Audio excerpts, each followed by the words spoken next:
En lecciones previas ya hemos visto cómo crear formas tanto personalizadas como procedurales. También hemos visto que cuando creas una forma se crea una capa de forma en la que puedes editar tanto el relleno como el contorno y además se crea una capa de trazo que es la que contiene la información de cómo es esa forma. Pero lo que no sabías hasta ahora es que la dirección del trazo también influye en cómo se comportan esas formas. En este vídeo vamos a ver justamente eso. Es cierto que es algo con lo que no te vas a encontrar muy a menudo. No es algo que sea muy necesario, pero sí es importante saber cómo funciona porque en algunas ocasiones va a resultar muy útil para trabajar. Vamos a empezar viendo cómo afecta al relleno. Vamos a ir al trazo y vamos a echarle un vistazo. Si vamos al modo de edición de vértices, puedes ver aquí un triangulito. Este triángulo indica la dirección de este trazo. Esta dirección da un valor matemático del que hablaremos después, pero ahora vamos a centrarnos en que podemos cambiar la dirección de este trazo con este botón, invertir dirección. De manera que ahora la dirección sería en sentido de las agujas del reloj, pero si lo vuelvo a pulsar, iría en dirección contraria al sentido de las agujas del reloj. ¿Por qué esto es importante? Pues porque cuando va en sentido de las agujas del reloj, tiene un valor positivo. Sin embargo, cuando va en sentido contrario a las agujas del reloj, se le asigna un valor negativo. Esto es solo importante cuando tenemos más de un trazo. Vamos a duplicar, por ejemplo, este trazo y lo voy a colocar aquí al lado. Voy a invertir la dirección de este segundo trazo y ahora verás que aparece este hueco entre los dos, justo en la parte en la que se superponen. Esto es debido a las reglas de relleno o fill rule. Generalmente tiene un valor de non-zero. Básicamente esto lo que le está diciendo es que cuando dos trazos se superponen, si el valor es diferente de 0, ese área superpuesta se rellena. Pero si el valor es 0, ese área se recorta. ¿Qué está pasando en este caso? Vamos a verlo. Si vemos este primer trazo, ocurre que tiene un valor positivo de 1. Sin embargo, este otro trazo tiene un valor negativo de 1 porque va en dirección contraria a las agujas del reloj. Así que el área superpuesta tiene un valor de 0, de manera que no se rellena, se queda este hueco. Sé que esto puede ser un poco de lío, pero en realidad, como he dicho antes, no hace falta recordarlo todo el tiempo, pero sí es importante saber cómo funciona a medida que añadimos más y más trazos. Puede ocurrir, por ejemplo, que estemos utilizando la herramienta de pluma y no nos estemos fijando en la dirección en la que estamos trabajando. Así que si aparece un hueco, es por esto. Vamos a suponer que estamos creando un personaje y vamos a añadirle las orejas. Así que creo un rectángulo, lo pongo aquí, y por ejemplo vamos a redondear un poco las esquinas. Y como tiene el mismo color que la cabeza, voy a coger el trazo y lo voy a poner en la capa de la cabeza.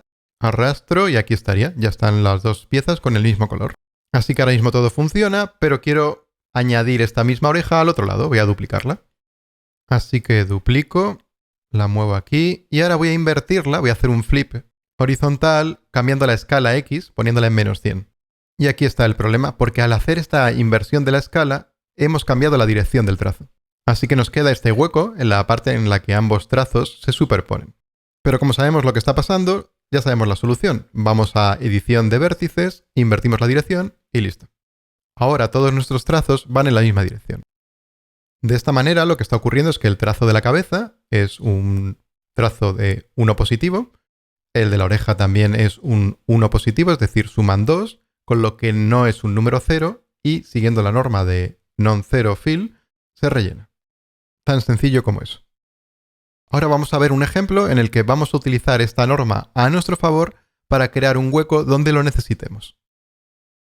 Así que, por ejemplo, vamos a intentar crear un donut.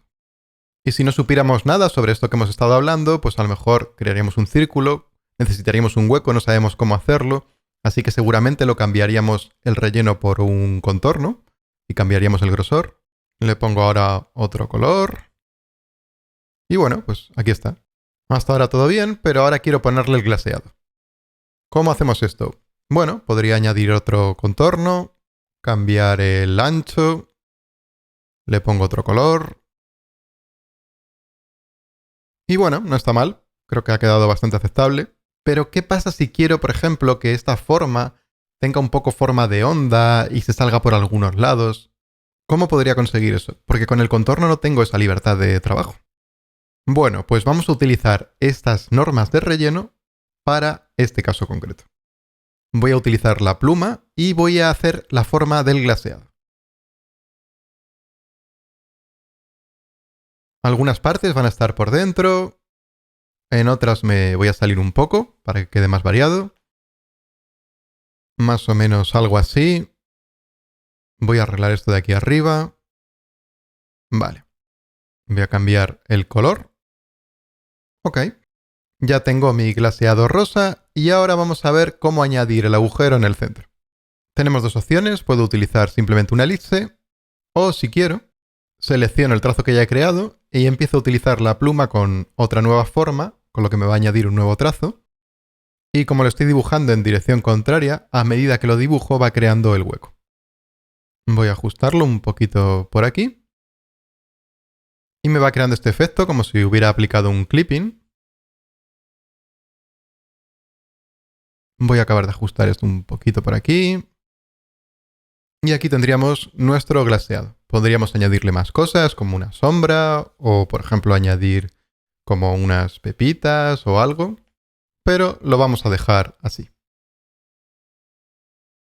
Hasta ahora hemos visto en todos los ejemplos cómo, jugando con la dirección de los trazos que hay dentro de una misma capa de forma, podemos afectar a cómo se comporta el relleno. Pero hay otro tipo de situaciones que nos pueden causar problemas. Por ejemplo, supongamos que tenemos este personaje, me gusta cómo ha quedado, están bien los colores, pero le quiero añadir un tono azul que se mezcle con todo el personaje. Puedo crear un efecto como de luz, añadiendo una elipse, le voy a crear un color radial. Vamos a ponerlo en azul y vamos a ponerlo un poco más oscuro por este lado. Lo pongo un poquito más transparente y voy a poner como el brillo aquí abajo porque la luz se refleja en el agua, por ejemplo. De manera que es un poco más claro por el centro y un poco más oscuro por fuera. Vale, ya tenemos esto. Le voy a aplicar un modo de mezcla. Aquí está. Creo que el modo Hard Light puede funcionar bien. Voy a bajar un pelín la opacidad. Y este es el efecto que quiero aplicar. El problema que tengo es que toda la forma azul que he creado se ve fuera del personaje. Y yo lo que quiero es que esté recortada por la forma del personaje. Así que puedo seleccionar la forma, elegir Clipping y seleccionar el grupo del personaje. Nada más pulsar Clipping puedes ver que ha creado estos huecos raros. Y esto se debe a lo que hemos estado hablando durante este vídeo, a que hay unos trazos que van en una dirección, mientras que otros van en dirección contraria. Y en este caso, como estamos utilizando un grupo para hacer el clipping, básicamente esto se comporta como si fuera una capa de trazo. Mientras que la elipse, la parte superior, se comporta como si fuera una capa de forma.